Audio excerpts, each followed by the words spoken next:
بسم الله الرحمن الرحيم الرحمن علم القرآن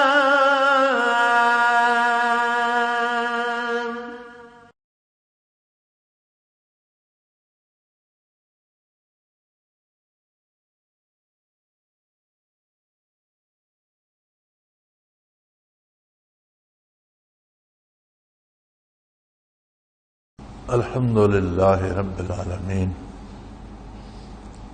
والصلاة والسلام على حبيبه محمد وآله وصحبه أجمعين. أعوذ بالله من الشيطان الرجيم. بسم الله الرحمن الرحيم. وما منعهم أن تقبل منهم نفقاتهم إلا أنهم كفروا بالله ورسوله ولا يأتون الصلاة إلا وهم كسالى ولا ينفقون إلا وهم كارهون ولا تعجبك أموالهم ولا أولادهم إنما يريد الله ليعذبهم بها في الحياة الدنيا وتزهق أنفسهم وهم كافرون. اللهم سبحانك لا علم لنا إلا ما علمتنا إنك أنت العليم الحكيم. مولاي صل وسلم دائما أبدا على حبيبك خير الخلق كلهم.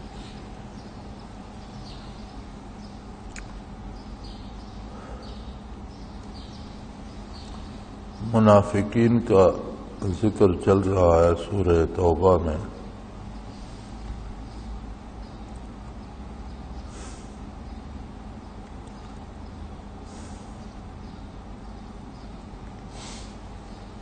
اور ان کی بعض نشانیاں،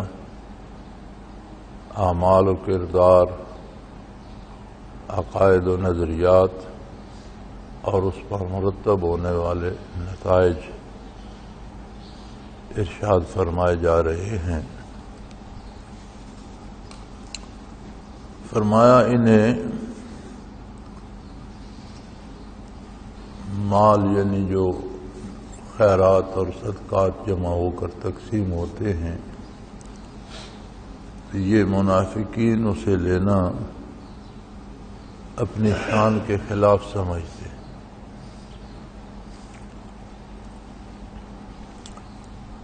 وَمَا مَنَعَهُمْ أَن تُقْبَلَ مِنْهُمْ نَفَقَاتُهُمْ، انہیں اس مال کے لینے سے کس چیز نے روکا ہے، اس کی وجہ کیا ہے؟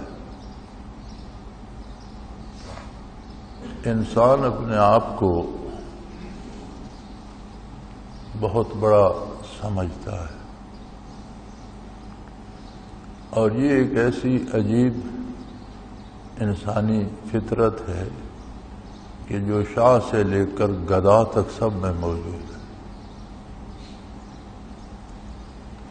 آپ نے تجربہ کر کے دیکھا ہوگا کہ جن لوگوں کو آپ بہت کمزور سمجھتے ہیں ان کو بھی آپس کے تعلقات اور اپنے لیول کے لوگوں میں دیکھیں تو ہر ایک کی اپنی آنا دوسرے سے بڑی ہوتی. میں نے ان گداگروں کو، خانہ بدوشوں کو بڑے قریب سے دیکھا ہے. میں سمجھتا تھا کہ یہ لوگ تو بے فکرے قسم کے لوگ ہیں، انہیں کوئی غم نہیں ہے، خانہ بدوش ہیں، ایک جھگی ہے یہاں سے اکھیڑی وہاں لگا دی، گاؤں میں گئے مانگ کر آٹا روٹی لے آئے اور کھا کر سو گئے، تو انہیں تو کوئی غم فکر نہیں ہوگا. لیکن جب ان کے قریب دیکھا، میں ان کے پاس جاتا بیٹھا رہتا، انہیں کچھ نہ کچھ دیتا، کبھی کپڑے تقسیم کر دیے، کبھی کوئی پیسے دے دیے.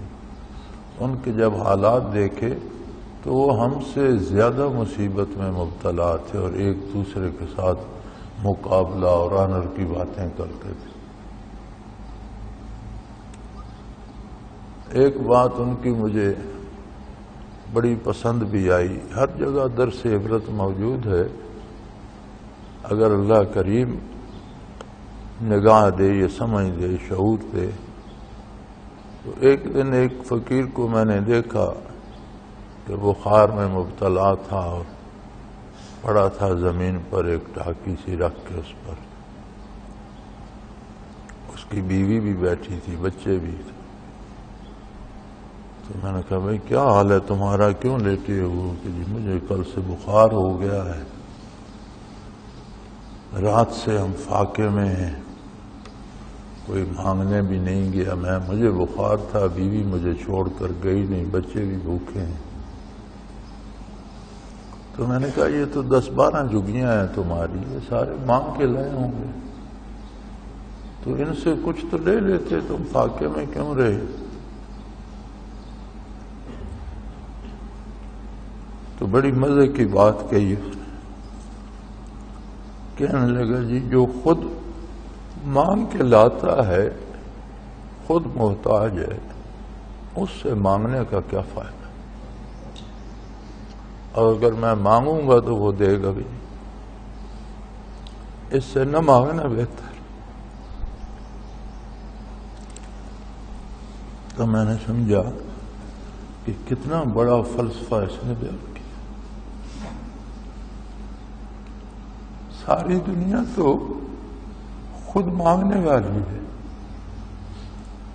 انسان خواہ وہ بادشاہ بھی بن جائے، خود محتاج ہے، مانگنے والا ہے. تو انسان سے مانگنے کا کیا فائدہ؟ تو بہرحال ان کی اپنی ایک آنا ہوتی ہے. یہ ریچھوں اور بندروں والے پھرتے ہوتے ہیں تماشے کرتے. تو ان کو میں نے دیکھا، وہ جی فلاں نے بیٹی کی شادی کی، اس نے ریچھ دیا تھا، اب اگر میں ریچھ نہیں دیتا تو میری تو ناک کٹ جائے گی. تو جہاں کوئی ہے اس میں ایک انانیت ہے، سوائے اس کے کہ اللہ و اللہ کے رسول پر ایمان نصیب ہو جائے اور حقیقی ایمان نصیب ہو کہ عظمت الہی دل میں آ جائے، تب جا کر بندے کو احساس ہوتا ہے کہ میں کچھ نہیں ہوں، جو کچھ ہے اللہ ہے، ساری عظمت اس کے لیے ہے، میرے لیے نہیں. اگر یہ نصیب نہ ہو، یہ کیفیت نصیب نہ ہو، ایمان کا یہ حال نصیب نہ ہو، تو ہر بندہ اپنے آپ کو بڑا سمجھتا ہے، خواہ دوسرے اسے کچھ بھی نہ سمجھتے. اور یہ نشانی نفاق کی ہے. اللہ کریم فرماتے ہیں کہ منافقین نے اپنے اندر ایک آنر بنائی ہوئی ہے اپنی، اس لیے یہ نبی کریم صلی اللہ علیہ وسلم سے وہ مال جو غرباء میں تقسیم کیا جاتا ہے اسے قبول کرنا اپنی آنر کے خلاف سمجھتے ہیں، کیونکہ اس کی کوئی اور وجہ نہیں سوائے اس کے کہ انہم کفروا باللہ ورسولہ، ان کا اللہ کے ساتھ اور اس کے رسول کے ساتھ ایمان نہیں ہے.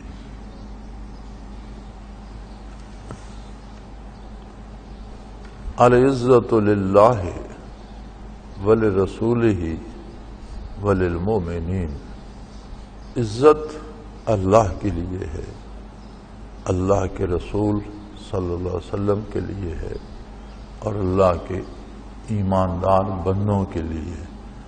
تو اللہ کے ایماندار بندوں میں عزت ہوتی ہے، انانیت نہیں. یہ دو مختلف چیزیں ہیں. کسی کا محترم ہونا اس کے اخلاق و کردار کی دلیل ہوتا ہے، اس کا اخلاق اچھا ہوتا ہے، اس کا کردار سنت کے تابع ہوتا ہے اور وہ اسے عزت دیتا ہے. ایک ہوتی ہے اپنی بنائی ہوئی عزت، اپنے اندر سوچ رکھا ہوتا ہے، یہ منافقت کی دلیل ہے. فرمایا ان کا تو یہ حال ہے، وَلَا يَأْتُونَ الصَّلَاةَ إِلَّا وَهُمْ كُسَالَىٰ، یہ تو اللہ کی عبادت بھی اگر کرتے ہیں تو بہت بے دلی سے کرتے ہیں، سستی سے کرتے ہیں۔ یہاں سستی سے مراد جسمانی سستی نہیں ہے، ایمان کی کمزوری ہے۔ لوگوں کو دکھانے کے لیے تو شاید وہ دوسروں سے زیادہ بظاہر خشوع بناتے ہوں گے، لیکن ایمان و یقین میں جو کمزوری ہے اس کسالت کا ذکر فرمایا جا رہا ہے کہ یہ تو اللہ کی عبادت بھی اگر کرتے ہیں تو سستی، کمزوری اور بے دلی سے کرتے ہیں۔ وَلَا يُنْفِقُونَ إِلَّا وَهُمْ كَارِهُونَ، اللہ کی راہ میں خرچ بھی کرتے ہیں تو دل سے پسند نہیں کرتے، لوگوں کو دکھانے کے لیے، نمائش کے لیے خرچ کرتے ہیں، دل نہیں چاہ رہا ہوتا ان کا، دل سے پسند نہیں کرتے کہ ہم اپنا مال کسی کو کیوں دیں، لیکن معاشرے میں بھرم قائم کرنے کے لیے اور لوگوں کو دکھانے کے لیے خرچ تو کرتے ہیں، لیکن بڑی ناگواری کے ساتھ۔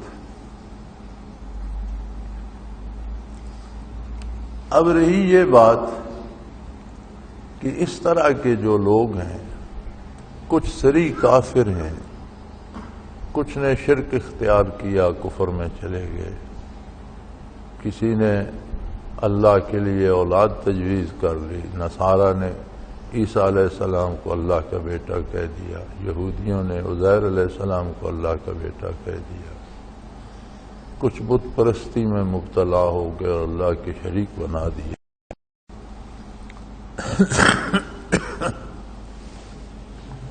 اتنے بڑے جرائم کے باوجود ان کے پاس مال و دولت بھی ہے، اولاد بھی ہے، دنیا میں تو یہی نعمتیں ہوتی ہیں۔ تو فرمایا ہے مخاطب، تجھے ان کے مال و دولت اور ان کی اولاد حیرت میں نہ ڈالیں، تجھے اس پہ حیران نہیں ہونا چاہیے، اس لیے کہ انما یرید اللہ لیعذبہم بہا فی الحیات الدنیا، اس لیے کہ اللہ کریم نے اس سے دو کام لیے ہیں، دو چیزیں مطلوب ہیں۔ ایک، اسی مال اور اسی اولاد کی وجہ سے ان کی دنیاوی زندگی کو جہنم بنا دے۔ مال جائز و ناجائز ذرائع سے کماتے ہیں اور ساری عمر دھڑکا لگا رہتا ہے کہ ادھر سے نہ پکڑے جائے، وہاں سے نہ پکڑے جائے، وہ نہ کوئی پوچھ لے، کہیں سے یہ نہ ہو جائے، کہیں سے وہ نہ ہو جائے۔ وہ جو ایک مالدار ہونے کی آسائش یا دل میں خوشی ہوتی ہے وہ انہیں نصیب نہیں ہوتی، چونکہ ان کے ذرائع حرام ہوتے ہیں، ناجائز ہوتے ہیں، لوٹ کھسوٹ ہوتی ہے، تو وہ مال بھی ان کے لیے عذاب جاں بنا رہتا ہے اور اولاد ہمیشہ ان کی نافرمان ہوتی ہے، جو دنیاوی زندگی میں ان کے لیے عذاب سے کم نہیں ہوتی۔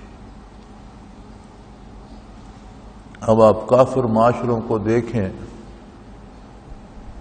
تو مجھے ان کا حال بیان کرنے کی ضرورت نہیں ہے، بالکل واضح ہے کہ ان کے مال اور ان کی اولادیں ان کے لیے عذاب الہی سے کم نہیں ہیں، اور وہ کچھ ان کی آنکھوں کے سامنے ہوتا ہے جس کا آپ تصور نہیں کر سکتے۔ میں نے ان کافر ممالک میں پھر کے دیکھا ہے، جو دیکھا ہے اسے بندہ دیکھ کر ہی یقین کر سکتا ہے، بیان کرتے رہو تو اگلے کی سمجھ میں بات نہیں آتی۔ تو فرمایا اللہ جل شانہ چاہتے ہیں، اللہ کو یہ منظور ہے کہ ان کو دنیا کی زندگی میں اسی مال اور اولاد کے ذریعے عذاب دے اور ان کو اسی حال میں مبتلا رکھے حتیٰ کہ ان کی جان نکل جائے اور یہ کفری میں مبتلا ہو۔ خطا اور گناہ کی حدود ہوتی ہے، اگر وہ حد بندہ عبور کر جائے تو پھر توبہ کی توفیق بھی سلب ہو جاتی ہے، پھر وہ کفر پر ہی مرتا ہے۔ نبی کریم صلی اللہ علیہ وسلم کا ارشاد ہے کہ گناہ دل پر ایک سیاہ نقطہ پیدا کرتا ہے جو صرف خلوص کے ساتھ توبہ سے دھویا جا سکتا ہے۔ اگر توبہ نصیب نہیں ہوتی پھر گناہ کرتا ہے تو ایک نقطہ اور بڑھ جاتا ہے، مسلسل گناہ کرتا رہتا ہے تو ایک وقت آتا ہے کہ سارا قلب سیاہ ہو جاتا ہے۔ جب سارا قلب سیاہ ہو جائے تو پھر اس پر اللہ کی طرف سے مہر کر دی جاتی ہے، ختم اللہ علی قلوبہم، پھر ان کے دلوں پر مہر کر دی جاتی ہے، پھر انہیں توبہ نصیب نہیں ہوتی، پھر اسی میں غرق ہو کر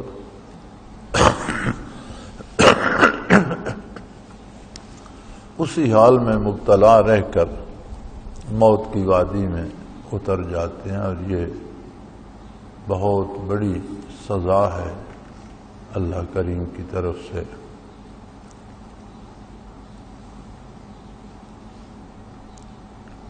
ہمیں دیکھنا یہ چاہیے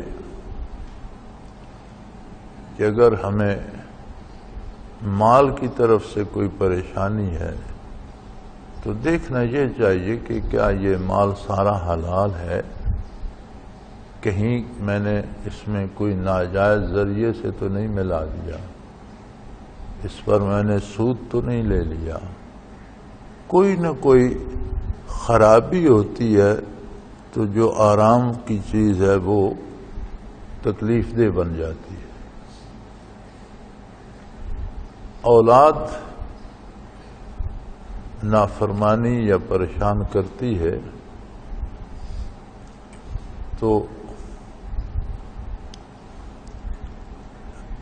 کفر تو نبیوں کی اولادوں نے بھی کیا، نوح علیہ السلام کا بیٹا بھی کافر تھا، لیکن اپنی ذات کے ساتھ اس کے کفر کا تعلق تھا۔ اس کے کردار کی آپ کو قرآن میں کوئی بات نہیں ملے گی کہ نوح علیہ السلام کے لیے اس کے کردار نے پریشانی پیدا کی۔ بڑے بڑے اہل اللہ کے بیٹے نافرمان ہو جاتے ہیں، لیکن ایک بڑی عجیب بات ہے کہ ان کے کردار کی وجہ سے والد کو پریشانی نہیں آتی۔ عقیدے میں فساد آ جاتا ہے، عقیدے کا فساد کردار کے فساد کا سبب بن جاتا ہے، لیکن اس کے باوجود جو اللہ کے بندے ہیں ان کی اولاد نافرمان بھی ہو جائے تو ان کے فیوزات و برکات سے محروم ہو جاتی ہے، خود تکلیف میں مبتلا ہوتی ہے، اس کا اپنا انجام برا ہوتا ہے، لیکن زندگی بھر کوئی ایسا کام ان سے نہیں ہوتا جو والد کے لیے پریشانی کا سبب بنے، اور یہ من جانب اللہ ہوتا ہے۔ اللہ کریم اپنے بندوں کو ایسی پریشانیوں سے محفوظ رکھتے ہیں۔ تو کفار کے لیے تو خود اللہ کریم نے فرمایا کہ مال اور اولاد انہیں میں دیتا ہی اس لیے ہو کہ ان کی دنیا کی زندگی کو بھی یہ جہنم بنا دیں اور یہ دنیا میں بھی تڑپتے رہیں اور اسی حال میں کفر میں ان کی جان قبض ہو جائے۔ پھر فرمایا عجیب بات ہے، اللہ کے ساتھ خلوص نہیں ہے، اللہ کے رسول کے ساتھ خلوص نہیں ہے، لیکن چاہتے یہ ہیں کہ لوگ ہمیں بڑا پارساں اور بڑا متقی سمجھیں۔ وَيَحْلِفُونَ بِاللَّهِ إِنَّهُمْ لَمِنْكُمْ، اللہ کی قسمیں کھاتے ہیں کہ وہ تم ہی میں سے ہیں، وہ مسلمان ہیں تمہاری طرح، تمہارے ساتھ نمازیں پڑھتے ہیں، ارکان دین پہ عمل کرتے ہیں۔ اللہ کریم فرماتے ہیں وہ ما ہم منکم، جھوٹی قسمیں کھا رہے ہیں، یہ تم میں سے نہیں ہے، یہ ظاہراً ساتھ ملے ہوئے ہیں، دل سے تمہارا بھلا نہیں چاہتے۔ من حیث القوم، ان کا ارادہ اسلام کو گرانے کا ہوتا ہے، اسلام کا اور مسلمانوں کا نقصان کرنے کا ہوتا ہے، اسلام کو بدنام کرنے کی کوشش کرتے ہیں اور بظاہر حمایتی بنتے ہیں اور اللہ کی قسمیں کھاتے ہیں۔ فرمایا جھوٹ بولتے، جھوٹی قسمیں کھاتے ہیں۔ اور ایک بڑی عجیب بات ہے، وَلَكِنَّهُمْ قَوْمٌ يَفْرَقُونَ، ایک عجیب بات ہے کہ جو اللہ کے رسول سے وفا نہیں کرتا وہ کسی سے بھی وفا نہیں کرتا، یہ آپس میں بھی ایک دوسرے کے ساتھ وفا نہیں کرتے، یہ الگ الگ ہے، یفرقون، الگ الگ ہیں، اور ڈرپوک لوگ ہیں، جرأت مند نہیں ہیں، ان میں تفرقہ بھی ہے اور ان میں جرأت نہیں ہے، بزدل لوگ ہیں۔ تو آپ دیکھ لیجئے کہ دنیا کفر میں دوستی کے پردے میں بھی دشمنی ہوتی ہے۔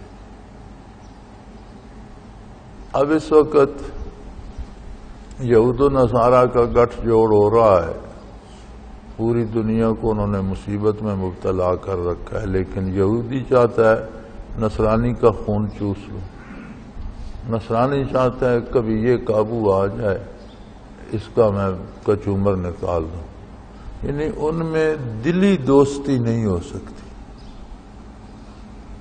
کبھی بھی کسی وقت بھی، اور پھر ان میں جرأت نہیں ہوتی، فرمایا ڈرپوک اور بزدل لوگ ہوتے ہیں۔ اگر کہیں مقابلہ آ جائے یا میدان کارزار میں اترنا پڑے، لو یجدون ملجان او مغارات او مدخلا لولوا الیہ وہم یجمہون، تو کوئی انہیں مکان یا قلعہ نظر آ جائے یا کوئی غار یا کوئی چھپنے کی جگہ تو فوراً ادھر جا چھپیں گے، جرأت مندوں کی طرح میدان میں کھڑے نہیں رہ سکتے، فوراً چھپنے کی جگہ تلاش کریں گے اور میدان سے بھاگنے میں دیر نہیں کریں گے۔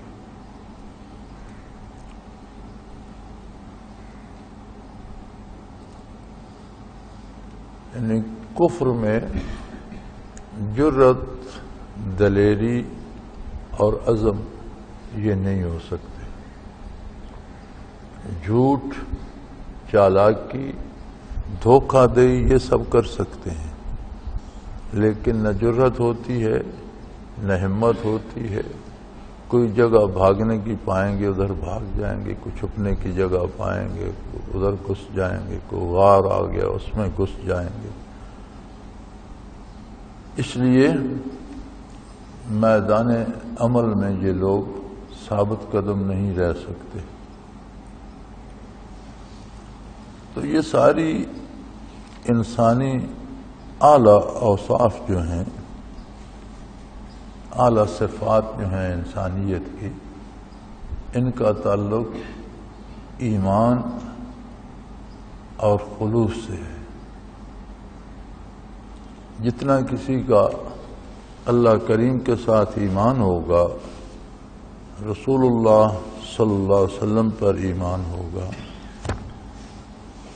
جتنا اس کا یقین محکم ہوگا، اتنی اسے توفیق عمل بھی نصیب ہوگی، اتنا اس کے عمل میں بھی خلوص ہوگا، اور دنیا کی زندگی بھی اس کی آرام سے بسر ہوگی. دکھ اور سکھ، صحت اور بیماری یہ نظام قدرت کا حصہ ہے. درختوں پہ بہار بھی آتی ہے، پتجھڑ بھی آتی ہے، سبزہ پھوٹتا بھی ہے، خشک بھی ہو جاتا ہے، کھیتیاں لہلہاتی بھی ہیں، کٹ بھی جاتی ہیں. نظام قدرت ہے. لیکن ایمان ہو تو ہر حال میں سکون رہتا ہے. مصیبت بھی آئے تو وہ دکھ نہیں دیتی، سکون دیتی ہے اور اللہ پر اعتماد کو بڑھاتی ہے. اور ایمان نہ ہو تو دنیا کی آسائشیں بھی دکھ دیتی ہیں، پریشان کرتی ہیں، مصیبت بن جاتی ہیں.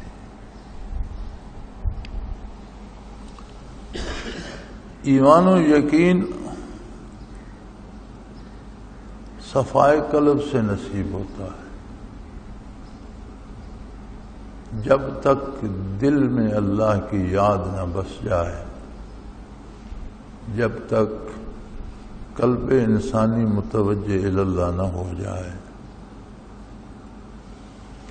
جب تک قلب دنیاوی نفع و نقصان سے اوپر ہو کر اللہ کی رضا و نارضا، اللہ کے حبیب صلی اللہ علیہ وسلم کی پسند و ناپسند پہ نہ آ جائے، تب تک ایمان کی لذت نصیب نہیں ہوتی. اسی لیے اہل اللہ قلب پر بہت محنت کرتے ہیں، اور قلب ہی وہ مرکز ہے جو ایمان و یقین کا بھی سبب بنتا ہے، قرب الہی کا بھی سبب بنتا ہے، توفیق عمل بھی جس سے نصیب ہوتی ہے، اور آخرت بھی سنورتی ہے، اور توفیق عمل بھی نصیب ہوتی ہے، اطمینان و سکون نصیب ہوتا ہے، زندگی بھی راحت افزا ہوتی ہے، اور موت بھی راحت افزا. اللہ کریم ہمارے دلوں کو اپنے نور سے منور رکھے، اپنی اور اپنے حبیب صلی اللہ علیہ وسلم کی خالص اور کھری محبت عطا فرمائے. ہم کمزور لوگ ہیں، ہم پر رحم فرمائے، دنیا کی سختیوں اور تکلیفوں سے محفوظ رکھے. مصیبت بھی اللہ کی طرف سے آتی ہے اور اس کی رحمت کا سبب بنتی ہے اور گناہوں کی معافی کا سبب بنتی ہے. لیکن شاید ہم میں وہ حوصلے نہیں ہیں کہ ہم اس رحمت کو برداشت کریں، تو اللہ اس سے بچا کر اپنی وہ رحمت عطا کر دے جس میں صحت و عافیت ہو، آسانی ہو. دونوں طرح کی رحمت ہے اس کی، اور وہ قادر ہے. اللہ کریم سے دعا کرنی چاہیے کہ نیک اولاد اور حلال رزق عطا فرمائے، دنیا میں ایمان سے سکون و عافیت سے رہنا نصیب فرمائے. موت آنی ہے ایک دن، دنیا رہنے کی جگہ نہیں ہے، لیکن اللہ کرے ایمان پر سکون کے ساتھ آئے اور آخرت میں بھی عزت نصیب ہو، تو انسان اپنی منزل کو پا گیا. بلکہ اللہ کریم فرماتے ہیں کہ من زحزح عن النار وادخل الجنۃ فقد فاز. جو دوزخ سے بچ گیا اور جنت میں چلا گیا، وہ کامیاب ہو گیا، جیت گیا.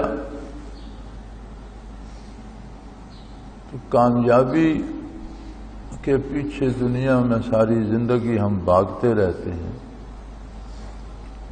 ہم سمجھتے ہیں کاروبار اچھا چل گیا، یہ کامیابی ہو گئی، بچے ملازم ہو گئے، میری پینشن ہو گئی، میں نے عہدہ پا لیا، میری اتنی جائیداد ہو گئی، اتنی زمین ہو گئی، اتنا کارخانے ہو گئے، اتنا میں مالدار ہو گیا، اتنی گاڑیاں ہو گئیں، یہ کامیابی نہیں ہے۔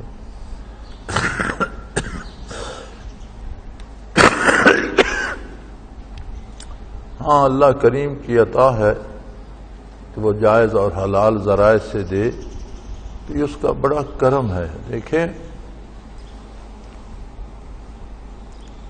حضرت ایوب علیہ السلام پر بہت مصیبت آئی، سارا خاندان فنا ہو گیا، ایک اہلیہ محترمہ رہ گئی جو شہر والوں نے شہر سے نکال کر باہر پھینک دیا، تمام جسم میں جزام ہو گیا، کیڑے پڑ گئے زخموں میں، جس زخم میں کیڑے پڑ جائیں اس میں سخت بدبو ہوتی ہے، تو اہل شہر نے شہر سے نکال کر باہر پھینک دیا۔ اہلیہ محترمہ گھروں میں مزدوری کر کے کچھ لاتی اور انہیں کھلاتی، تو بالآخر اللہ نے ان کی دعا قبول فرمائی، درست بھی ہو گئے۔ فرمایا آتینا اہلہ و مثلہ، یعنی جو اتنا پہلے ان کا خاندان اور مال و دولت تھا اس سے 2 گنا ہم نے انہیں دے دیا، صحت بھی عطا کر دی۔ اس ساری تکلیف کے بعد جب اللہ کریم ان کی تعریف فرماتے ہیں انہ اواب، وہ میرا بڑا پرخلوص اور رجوع کرنے والا بندہ ہے۔ دوسری طرف قرآن کریم میں سلیمان علیہ السلام کا ذکر ملتا ہے۔ اللہ فرماتے ہیں میں نے انہیں ہوا پر بھی حکومت دی، وہ ان کا تخت اڑا کر لے جاتی تھی اور مہینوں کی مسافت صبح سے شام تک کر لیتی تھی۔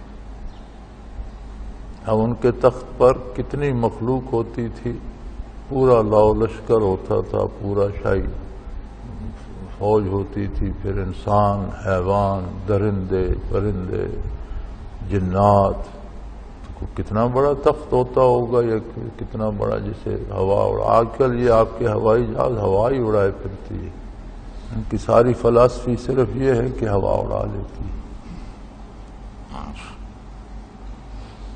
پھر انہیں بے پناہ بڑی حکومت دی، انسانوں پر، جنوں پر، حیوانات پر، چرند پرند پر، ہر ایک کی بات سنتے سمجھتے،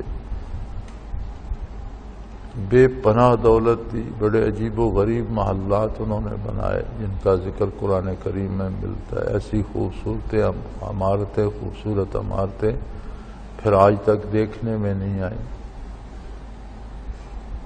تو جب انجام کار ان کی تعریف فرماتا ہے تو فرماتا ہے انہ اواب، وہ میرا بڑا ہی پرخلوص اور میرا چاہنے والا بندہ۔ دیکھیں ایک طرف کتنی مصیبت ہے، کتنی تکلیف ہے، کتنا دکھ ہے، برسوں دکھ اور تکلیف کاٹنے کے بعد یہ منصب عطا ہوا انہ اواب۔ دوسری طرف ساری دنیا کی سہولتیں، آرام، عزت، آسائش، سلطنت، حکومت، بے مثال حکومت، انہوں نے مصیبت میں صبر کیا، انہ اواب۔ انہوں نے طاقت، دولت، عظمت پہ صبر کیا اور اطاعت الہی کا حق ادا کیا، فرمایا انہ اواب۔ تو اللہ کریم سے دعا کرنی چاہیے کہ سلیمان علیہ السلام والا اواب ہونا عطا فرما دیں، اور ایوب علیہ السلام والے اواب سے پناہ میں رکھے کہ ہم میں وہ ہمت نہیں ہے کہ ہم تکلیفیں سہ کر ثابت قدم رہ سکیں یا شکر ادا کر سکیں۔ اس دنیا میں ہونے کو بہت کچھ ہوتا ہے۔ کوئی آدمی تھوڑے سے غور سے اور توجہ سے قصے کہانی کے طور پر نہیں، حقیقت کے طور پر واقع کربلا کو ہی لے لے تو خاندان رسالت کے بننے پھول جو حضور کی گود اقدس میں پروان چڑھے، جن گردنوں کو حضور نے بوسے دیے، وہ گردنیں کاٹنے والے بھی خود کو مسلمان کہتے تھے۔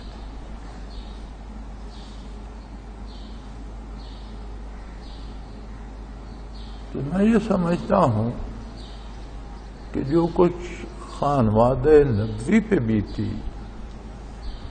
اس کے بعد دنیا میں کچھ بھی ہو جائے تو کوئی عجیب بات نہیں، یعنی کوئی بڑے سے بڑا ظلم بھی ہو جائے تو کوئی عجیب نہیں لگتا مجھے کہ اس کے مقابلے میں وہ کچھ بھی نہیں ہے۔ لیکن دیکھنا یہ ہے کہ دونوں فریقوں کا انجام کیا ہے۔ عند اللہ جو ہوتا ہے یہ دنیا آخرت کا پرتو ہے، اس کی جھلک یہاں نظر آتی رہتی ہے۔ ان کا نام آج بھی عزت و احترام کا ضامن ہے، اور بظاہر فتح کے جشن منانے والے اور گلے کاٹنے والے آج بھی ساری دنیا کی نفرت کا نشانہ بنے۔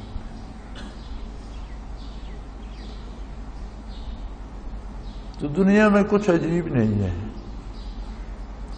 کبھی بھی کچھ بھی ہو سکتا ہے، لیکن بات یہ ہے کہ پہلی بات تو یہ ہے کہ اللہ سے عافیت طلب کرنی چاہیے، ایسے امتحانوں میں نہ ڈالے، یہ مشکل ہوتے۔ آخر اپنے بندوں کو سلطنتیں، حکومتیں، آسائشیں دے کر بھی تو اپنی رحمت سے نوازا اور اپنے قرب سے نوازا۔ ہم تو بہت کمزور ہیں، ہمیں مصیبتوں سے بچائے اور رحمت کا دوسرا طریقہ جو ہے آرام اور نعمت بھی دے اور رحم بھی فرمائے۔ تمنا یہی ہونی چاہیے، مانگنا چاہیے اللہ کریم سے۔ لیکن اگر کچھ تلخی بھی آ جائے تو یقیناً ہماری بہتری کے لیے ہوتی ہے، ہمارے فائدے کے لیے ہوتی ہے۔ نبی کریم صلی اللہ علیہ وسلم کا ارشاد ہے، اس کا مفہوم یہ ہے کہ مومن کو بخار بھی آ جائے تو اس کے گناہ اس طرح جھڑتے ہیں جس طرح پت جھڑ میں درخت کے پتے جھڑتے ہیں، تو بہت سی خطائیں معاف ہونے کا سبب بن جاتی ہے۔ صحت و بیماری بھی، خود اپنی حیثیت کا بھی اندازہ ہو جاتا ہے، بندے میں انانیت کم ہوتی ہے، میں وہ، اس کا بھی اندازہ ہو جاتا ہے کہ میں کچھ نہیں ہوں۔ تو بہرحال اللہ آسانیاں عطا فرمائے، مشکلات سے محفوظ بھی رکھے کہ ہم کمزور لوگ ہیں، زمانہ بہت دور نکل گیا ہے، ہمارے اور آقا نامدار صلی اللہ علیہ وسلم کے درمیان 15 صدیاں، 15ویں صدی حائل ہو رہی ہے۔ زمانہ دوریاں بڑھا دیتا ہے، رشتے کمزور کر دیتا ہے، محبتیں کم پڑنے لگتی ہیں۔ اللہ کی عطا ہے کہ کسی کو اتنی ہمت دے کہ وہ صدیوں کا سینہ چیر کر بارگاہ رسالت سے اپنا رشتہ استوار رکھے۔ یہ بہت بڑی نعمت ہے اللہ کی۔ اللہ کریم ہم سب پہ رحم فرمائے، حاضر و غیب سب آپ کو استقامت بخشے۔ یہ 35-40 روز کا پروگرام ہوتا ہے، اور کوئی بڑے خوش نصیب ہو جسے سارے دن نصیب ہوں۔ ہماری مصروفیات دنیاوی اور ہماری مجبوریاں ہمیں وقت کم دیتی ہیں، کسی کو 1 دن، کسی کو 5 دن، کسی کو 10 دن ملتے ہیں. 10 لمحے بھی ملیں تو انہیں پوری توجہ، پوری محنت اور پورے خلوص سے لگائیں. کوئی بھی لمحہ مقبولیت کا لمحہ ہو سکتا ہے. اللہ کریم کی رحمت سے ہمیشہ پر امید رہیں. درگاہ ما درگاہ نومیدی نیست. اس کی بارگاہ نا امیدی کی جگہ نہیں ہے. اللہ کریم آپ کے دلوں کو روشن فرمائے اور سب کو بارگاہ رسالت کی حاضری نصیب فرمائے. آخر دعوانا ان الحمدللہ رب العالمین. الحمدللہ الحمدللہ رب العالمین والصلاة والسلام علی حبیبی محمد. اللہم ربنا لا تقتلنا بغضبک ولا تهلكنا بعذابک واعف عنا قبل ذلك. اللہم ربنا لا تسلط علینا من لا یرحمنا. انت ولینا فی سفرنا وحضرنا فی مالنا واہلنا. انت ولینا فی الدنیا والآخرہ. توفنا مسلمین والحقنا بالصالحین. وصلی اللہ تعالی علی حبیبہ محمد. اللہ اللہ اللہ اللہ اللہ اللہ اللہ اللہ. حضرت امیر محمد اکرم آوان مد ذلہ العالی دارالعرفان منارہ ضلع چکوال میں سالہ سال سے قرآن و حدیث کے اوپر خطابات کر رہے ہیں اور سلسلہ نقشبندیہ اویسیہ کے مطابق لوگوں کو ذکر الہی کی تربیت دے رہے ہیں. وہ قرآن پاک کی تفسیر ترتیب وار بیان کر رہے ہیں. تفسیر قرآن کو وہ موجودہ ملکی اور بین الاقوامی حالات کے مطابق بیان کرتے ہیں. موٹر وے سے کلر کہار کے انٹرچینج سے نکلتے ہوئے، کلر کہار کی جھیل سے ہوتے ہوئے، میانی، بوچھال اور نور پور سے گزرتے ہوئے دارالعرفان منارہ پہنچ سکتے ہیں. حضرت امیر محمد اکرم آوان نے بچیوں اور بچوں کی دینی اور دنیاوی تعلیم کے لیے سقارہ اکیڈمی کے نام سے ایک درسگاہ بھی قائم کی ہے، جس کا افتتاح ملک پاکستان کے صدر جنرل محمد ضیاء الحق نے اپنے دست مبارک سے کیا تھا. وہ تمام احباب جو اسلام کی طلب رکھتے ہیں ان سے گزارش ہے کہ دارالعرفان منارہ ضلع چکوال میں امیر محمد اکرم آوان صاحب کے خطابات سے مستفید ہوں. وہ ہر جمعے کو نماز سے پہلے بیان فرماتے ہیں. ہر ماہ کی پہلی اتوار کو ماہانہ اجتماع ہوتا ہے جس میں آپ خصوصی خطاب فرماتے ہیں اور پاکستان کے چاروں صوبوں سے احباب اس اجتماع میں شرکت کرتے ہیں. اس کے علاوہ یہاں سال میں 2 مرکزی اجتماعات بھی ہوتے ہیں. ایک رمضان المبارک میں اعتکاف کا اجتماع اور دوسرا جولائی اور اگست میں 40 دن کا اجتماع ہوتا ہے جس میں روحانی تربیت کی جاتی ہے. اپنا خون سیماب دے کر اتنا ہم کر جائیں گے، نام آقا کا چمن میں پھر رقم کر جائیں گے.